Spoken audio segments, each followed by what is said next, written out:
এয়া আমাৰ মায়ে ৰাতিপুৱা কেইটামান ব্যায়াম কৰে আৰু সেই ব্যায়াম কেইটা ডক্টৰে শিকাই দিয়া মাজতে মাৰ অকনমান সোঁ হাতখনৰ নাৰ্ভৰ বহুত বেছি প্ৰব্লেম হৈ গৈছিলে হাতখন মাই একেবাৰে দাঙিব নোৱাৰিছিলে না মা ৰাতিপুৱা শুই উঠি মূৰ আচুৰিব পাৰে মুখখন ধুব পাৰে না মায়ে কাপোৰযোৰ পিন্ধিব পাৰে একোৱে মায়ে কৰিব নোৱাৰিছে গা চা ধোৱাটো দূৰৰে কথা গোটেইবিলাক মই কৰি দিব লগা আছিলে আৰু বৰ্তমান মা বহুতখিনি ভাল হৈছে আৰু এই ভাল হোৱাৰ কাৰণটো ডক্টৰৰ এই ব্যায়ামখিনি আৰু লগতে মই যিটো মাক বনৌষধি খুৱাওঁ সেইটো আৰু সেইটোৰে মা সম্পূৰ্ণ ভাল হৈ আহিছে আৰু আশা কৰিম মা আৰু বেছি ভাল হওক আপোনালোকেও প্ৰাৰ্থনা কৰিব ভগৱানৰ ওচৰত মই প্ৰাৰ্থনা কৰি থাকোঁ মা আৰু সুস্থ হওক সোনকালে এইখিনি যে মাক দিছোঁ মই এইখিনি হৈছে অপৰাজিতা ফুলৰ পাতৰ ৰস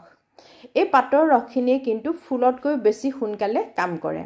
পাতৰ ৰসটো মাক মই আগতেও খুৱাইছিলোঁ মা একদম সম্পূৰ্ণ ভাল হৈ গৈছিলে কিন্তু এতিয়া মাই বহুত বেছি কুৰ্চা কাম কৰি থকাৰ কাৰণে আকৌ হ'ল যেন মই ভাবিলোঁ আৰু বৰ্তমান মই মাক ফুলৰ চাহ আৰু পাতৰ ৰস এই দুইটাই মানে খুৱাই থাকোঁ মোৰ সুবিধামতে মাক মই বনাই খুৱাই থাকোঁ মা এতিয়া সম্পূৰ্ণ সুস্থ হাতখনৰ আৰু অলপমান আছে সেইখিনি হয়তো ভাল হৈ যাব এয়া চাওকচোন অপৰাজিতা ফুলৰ গছ আমাৰ ঘৰত 3 জোপা আছে তাৰে এইজোপা একেবাৰে বাৰান্দাতে আছে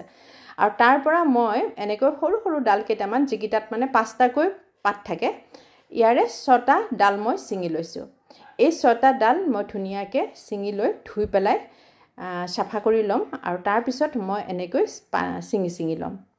এনেকৈয়ে লওঁ মই যেনেকৈ লওঁ সেয়া মই কৈ গৈছোঁ আৰু ইয়াতকৈ বেছি ল'ব নালাগে আৰু পানীটো ল'ব লাগিব আমি যদি মাক আধা কাপ খুৱাওঁ তেতিয়াহ'লে 1 কাপ পানী ল'ব লাগিব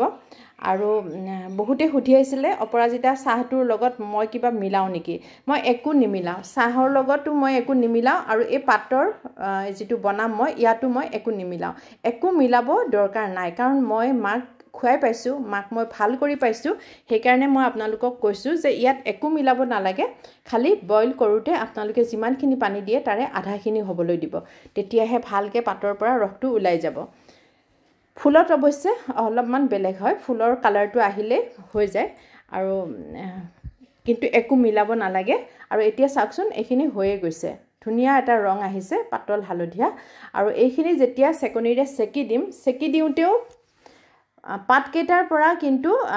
পানীটো ওলাই যোৱাকৈ ভালকৈ চেপি ল'ব লাগে চাওকচোন মই কেনেকৈ চেপি লৈছোঁ আপোনালোকৰ কাৰোবাৰ যদি এনেকুৱা নাৰ্ভৰ মাৰ নিচিনা অসুবিধা হৈছে তেনেহ'লে এইটো আপোনালোকে খুৱাব আৰু মই আপোনালোকক কৈছোঁ যে খুব সোনকালে ভাল পাব ফুলতকৈ পাতৰ ৰসে বেছি সোনকালে কাম দিয়ে কাৰণ মই মাক খুওৱা যিখিনি মোৰ অভিজ্ঞতা তাৰ পৰাহে মই আপোনালোকক কৈছোঁ আৰু এয়া চাওক পুৰা ৰসটো উলিয়াই দিলোঁ আৰু এইখিনি মই মাক খুৱাইছিলোঁ এনেকুৱা ধৰণৰ বেলেগ ভিডিঅ'ৰ কাৰণে মোৰ এই পেজটো আপোনালোকে ফ'ল' কৰি দিয়ক